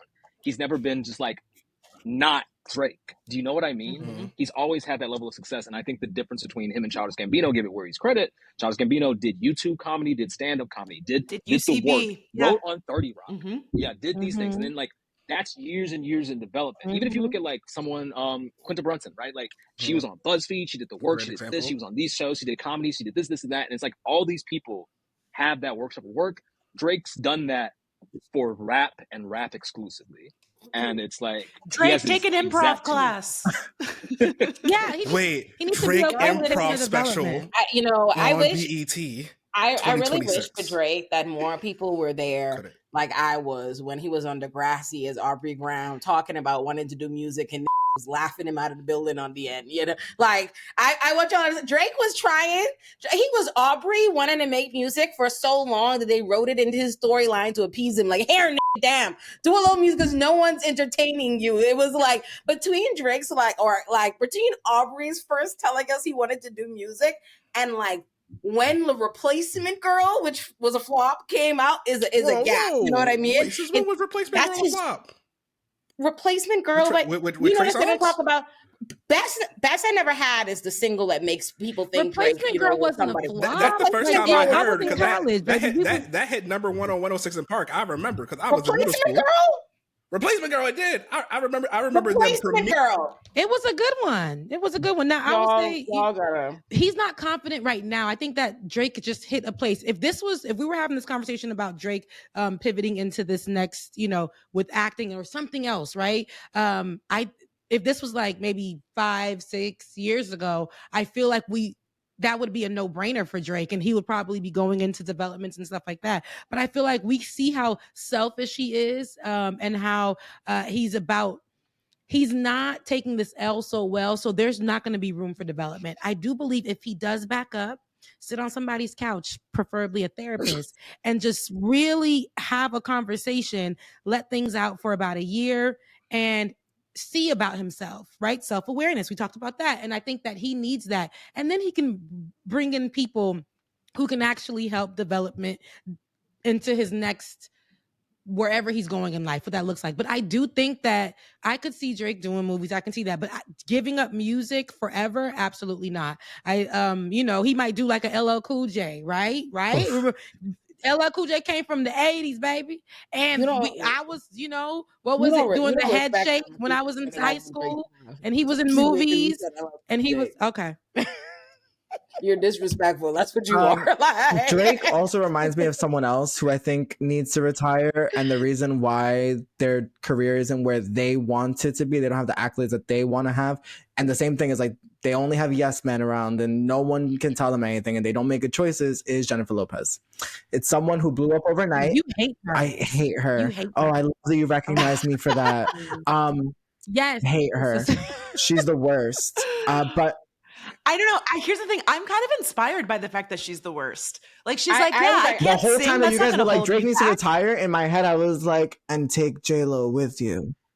Why? Why do you hate her? The J-Lo hate me online be seeming a little bit forced to me. I'm not to say that people don't have valid reasons for hating J-Lo. There's a bunch of people who have valid reasons for hating J-Lo. But I'm saying like the train, the hate wagon. I hate when people pick up visceral hate from other people. You know what I mean? I'm like hating like y'all hating J-Lo 30 years late for open shit. No, but I want to know why Kevin hates her. Kevin, why do you we're so far off from the Super Bowl. But if it makes you feel better, no one hates J-Lo more than she does. She is so unhappy. And I mean, my whole thing with her is just like, it's about being Latino and like the way that she came up in the industry and then also like never going back and doing anything for anyone. Her like Latino identity serves as like, she dips in and out of it. She plays European women in film, but then like if she wants to get the cover of like People Espanol, or if she wants to like win an Oscar, then all the interviews are going to be about like how she like got it out of the mud. I was like, girl, you did not get anything out of the mud. Like that's not your story. You grew up in a very nice neighborhood in the Bronx. You went to a private school. But like for me, like the whole thing is similar to Drake. Like the way that she was like, everyone hates me. Okay, let me put out a documentary and a musical and an album all in the same week to prove people wrong. And it's like, just like Drake, it's like you keep making the wrong decision. Like people want less of you. What? That's crazy. I kind of loved it. I thought the movie and the doc were terrible, but I was so inspired because throughout the whole process, everyone kept telling her, this is a bad idea, don't do it. And she was like, fuck it, I'm going to do it. And honestly, I think more of us need that energy. More of us need that energy. Too often artists are... I'm hearing an echo. It's not, I think it's not Tayo's. It's yeah. Is it Tayo's mic? Okay, sorry. I was just saying, like, as an artist, I'm somebody that struggles with imposter syndrome, and I often try to make things so perfect before I share it with the world. And it was kind of empowering to see, like, the scene where every musician is saying, "I don't want to be in your movie." They're like, "Ed Sheeran's a no. Ariana Grande's a no. Khloe Kardashian's a no." And she's like, "Fine, I don't care. I'll do it myself." Like, I kind of thought that was really powerful. But the movie that was about her, that's not really scripted, but kind of scripted. It's like a document. What? It's horrible. Why did she want them in there? She knew that no one would care, so she was hoping that people being in it would draw in viewers. But it's one of those things where, again, it's like, why are you telling us all of these things about yourself all of the time? Like, we don't need to know this. Here's my thing about people. Like, here's this thing I will say.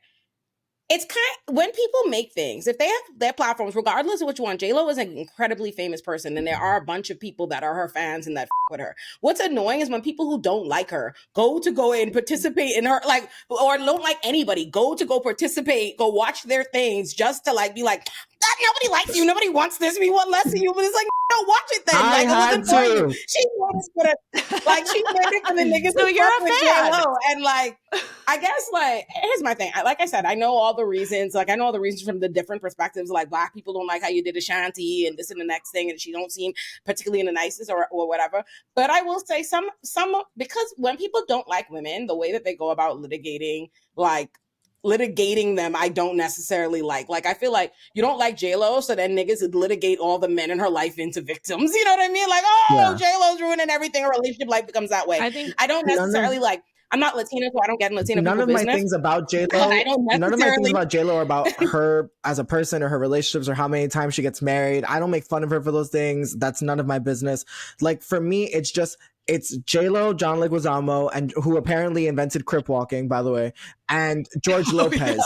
Yeah. These are the three Latino. These are the three Latino gatekeepers who made George it big Lopez. And have made it a point to be like, I closed the door behind me and I'm not bringing anyone with me. And every opportunity I get is going to be for me. I'm not giving back to anyone. And like, J-Lo is crying in a documentary about not being nominated for an Oscar, and it's like, girl, because you keep playing the same character. If J-Lo wasn't so obsessed with being the lead in everything she does and went and joined an ensemble film and played someone's like evil mother. Hustlers was an ensemble but film. She was the star and she produced it. J-Lo hasn't auditioned for a movie in 13 years. She wasn't everything she does. She wasn't the star. Listen, I don't know. I think I feel a little bit of like Francesca's. Don't you know what I mean? Don't make me stand up for J-Lo. I love her. We're so far from I have a J-Lo do bracelet to keep me inspired when I doubt myself. Okay, I'm telling you, I genuinely, I think there's something.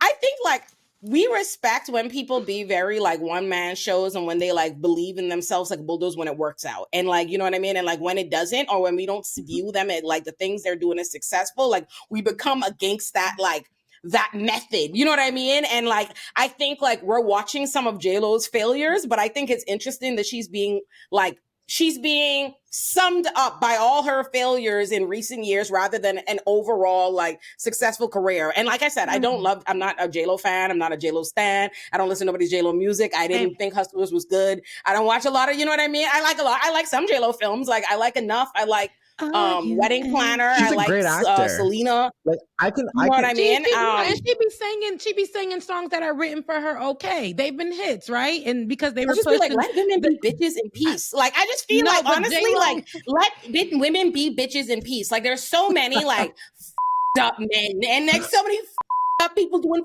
fucked up shit. Like, I don't see what the J-Lo's problem. a bitch. You know what I mean? Like Mariah's a bitch. Like some of them are bitches. Like let them be egomaniac bitches. Like everybody else in their world. If she is, that's what she is. But Kevin, you know, again, you know, I might be Haitian, but they don't consider us Latino. But I'm not in Latino. Haitians are Latinos. My grandparents are Haitian, and I've made so many videos about this. Haitians are the original Latinos. Latinos were invented on 100%. Haiti. But the world, it ain't get to the world yet, baby. I'm so we trying. Just, you know, now, Kevin, you know, you don't like her.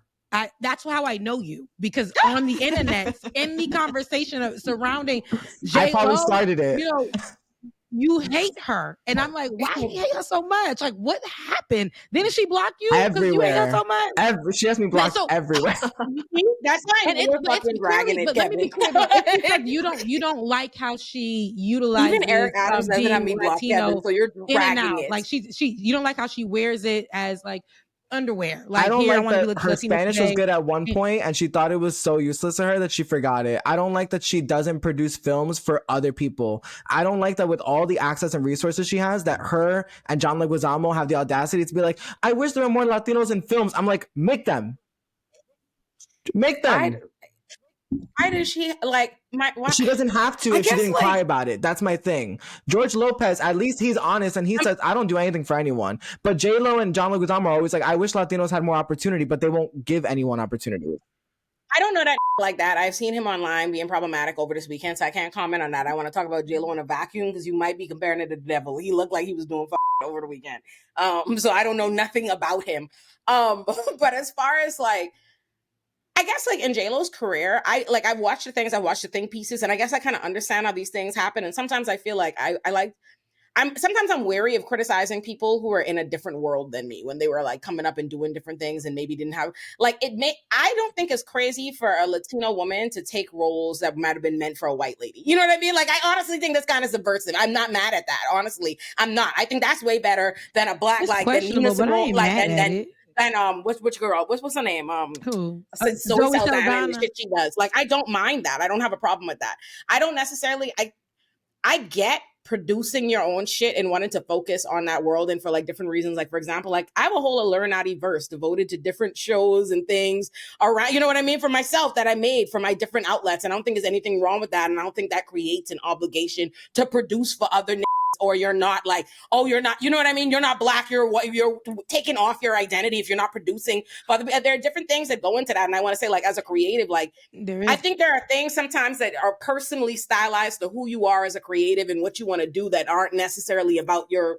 I'll also say I'm not like some big, like, trust me, if we wanted to have a roast of J-Lo, I have many critiques of her, but I'll say from the producing standpoint, because she is a really big star, there's a world in which she's tried to produce things that she's not in, and no one will make them because she's not in them. Like, we are in a time in film and TV right now where they will run the numbers on the visibility of the celebs before they actually decide if the content is good enough.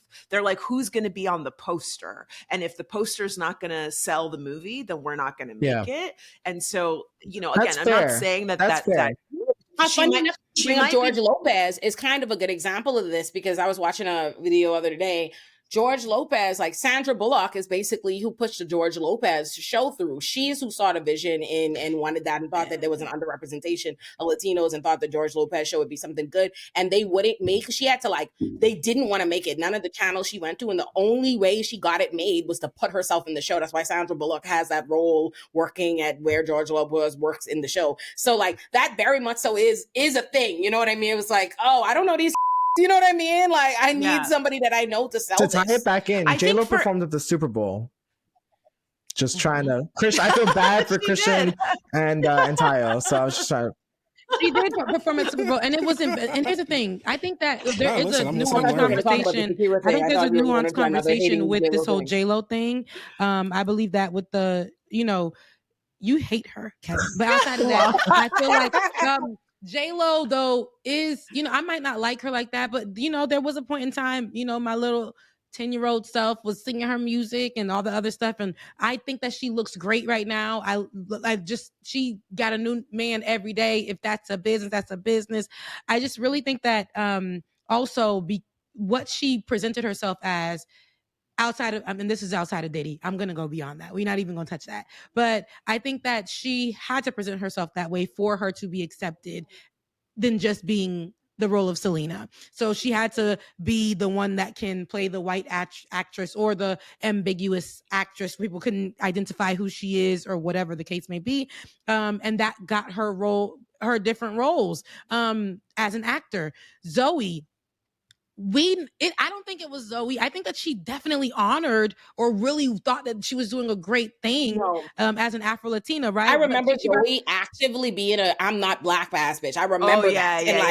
Zoe said she wasn't black. I'm not Negro. Said she's Cuban. She said she's only, was it Cuban? Was it? Yeah, but then to play a black icon and don blackface and like let me not get it twisted. But I think that she was taking it on because she thought that this was an honorable moment, whatever. She should have said no. She should have said when they went to go bring that dark colored foundation to her face and she knew it wasn't her color, that should have been the moment she got up and left. But she didn't. And that's where the problem is. But I do believe that these actors are limited, especially when they're Latino or when they're Black, or they will never get a Haitian person to play a Haitian person in damn movies. It's really ridiculous, you know? So it's very limited. So they get the actors like J-Lo or whoever to play these roles, and they accept what they can.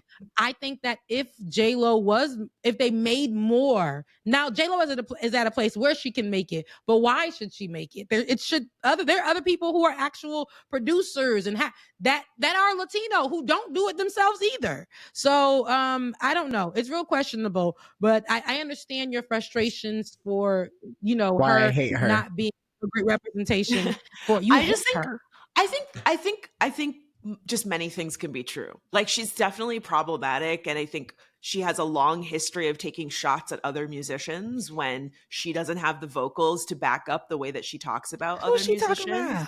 Who she said? Oh, she said negative things. There's a very famous Rolling Stone article, Kevin, I'm sure you've seen it, where she's naming off all of the different people that she's like, I don't think this person's a good singer. This person's not that good. This person's not that good. Jennifer Lopez.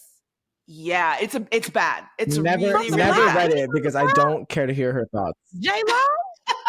But you watched the movie, though. But you watched the movie. It's filled with bitches, okay? The stink ass, bad attitude ass bitches. They said Sterling K wanted to fight her on that movie they had on Netflix. They said Sterling K. Brown, child, was like, I don't like her for whatever reason. I don't know. I'm just going to say, tie it to then I'm going to shut up for the remainder of our time, is just what J-Lo did at the Super Bowl, right? And what the way that she was trying to represent Latinos at the Super Bowl, to me, was like, I'm gonna wear a flag.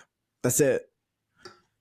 Versus what Kendrick did for his community at the Super Bowl was like, this is everyone's story. Everyone's involved. There's just something about her. And I am very serious about the way that like Latinos are represented in media, because there's no one out there. Latinos represent 2.3% of speaking roles. And most Latino actors are not playing Latino characters. So like, I do care that like, when our shows get made, J-Lo is nowhere. Like, no one posts about it. You know what I mean? Versus when Issa Rae produces a movie, everyone in Black Hollywood is like, we're gonna go watch and support Issa's shit.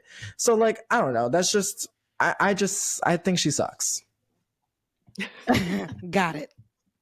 You know what? I'm gonna let you have that last final word about J-Lo here before you look all the other J-Lo haters, which is the entire internet. In the comments like, Olay! I'm like, oh Jesus. The Illuminativerse is huge and always expanding, so let me tell you where to find everything. Subscribe to my main channel, Illuminati, to find my Illuminati productions, which are my long-form video essays, my deep dives, and where you can find O Squared, which are basically my State of the Unions, for lack of a better term. You can also join the main channel, Illuminati, to get access to my exclusive show, Olay and Chill, and my backlog of content like Iconic and Illuminati Joints are all on the main channel. Subscribe to Illuminati Pop for all my TV and movie takes, reviews, and breakdowns. We have all the fun over there, and we also have a Patreon for Illuminati Pop where you can get all the videos uncensored. Subscribe to Olay and Friends for my podcast, Olay and Friends. Subscribe to Illuminati Bites if you want my takes but don't have an hour plus to spend. And last but not least, subscribe to my Substack Illuminati for all my writing.